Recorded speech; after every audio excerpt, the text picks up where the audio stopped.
Range ৰভাৰৰ গৰাকী। Breaking news হাউলিৰ উত্তৰ কালঝাৰৰ যুৱক ইনজামামুলে লাভ কৰিছে হাউলিৰ ৰাস মহোৎসৱৰ প্ৰথম পুৰস্কাৰ। হাউলিৰ ৰাসৰ বহু প্ৰত্যাশী উপহাৰ কুপনৰ খেলৰ ফলাফল ওলাইছে। 478659 কুপনৰ গৰাকীয়ে লাভ কৰিছে প্ৰথম পুৰস্কাৰ। ৭৬ লাখ টকীয়া ৰেঞ্জ ৰোভাৰৰ মালিক হ'ল ইনজামামুল হক। হাউলিৰ উত্তৰ কালঝাৰৰ যুৱক হৈছে ইনজামামুল হক। পেছাত ইনজামামুল হক এজন ট্ৰেক্টৰ ড্ৰাইভাৰ।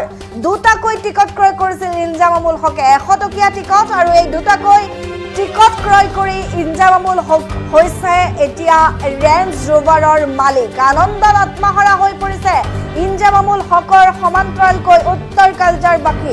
আমাৰ হাতত দৃশ্য আছে অন্য, সেই দৃশ্য দেখুৱাবলৈ চেষ্টা কৰিম। এয়া হৈছে এক্সক্লুচিভ দৃশ্য। ইনজামামুল হক চাওক, এইখন টিকট লৈ এই ৰেঞ্জ ৰোভাৰৰ মালিক হৈছে ট্ৰেক্টৰ ড্ৰাইভাৰ এইজন ইনজামামুল হক। উত্তৰ কালঝাৰ হাউলিৰ উত্তৰ কালঝাৰৰ নিবাসী ইনজামামুল হক হৈছে ৰেঞ্জ ৰোভাৰৰ মালিক। সকলোৰে সপোনৰ এখন বাহন। ৰেঞ্জ ৰোভাৰৰ দাম কিমান বুলি সুধিলে ৭০ লাখৰ ওপৰত এখন বাহন আৰু এই ট্ৰেক্টৰ চলোৱা ইনজামামুল হকে এতিয়া হৈছে এখন ৰেঞ্জ ৰোভাৰৰ স্বত্বাধিকাৰী। হাউলিৰ ৰাস মহোৎসৱৰ প্ৰথম পুৰস্কাৰ পাইছে ইনজামামুল হকে।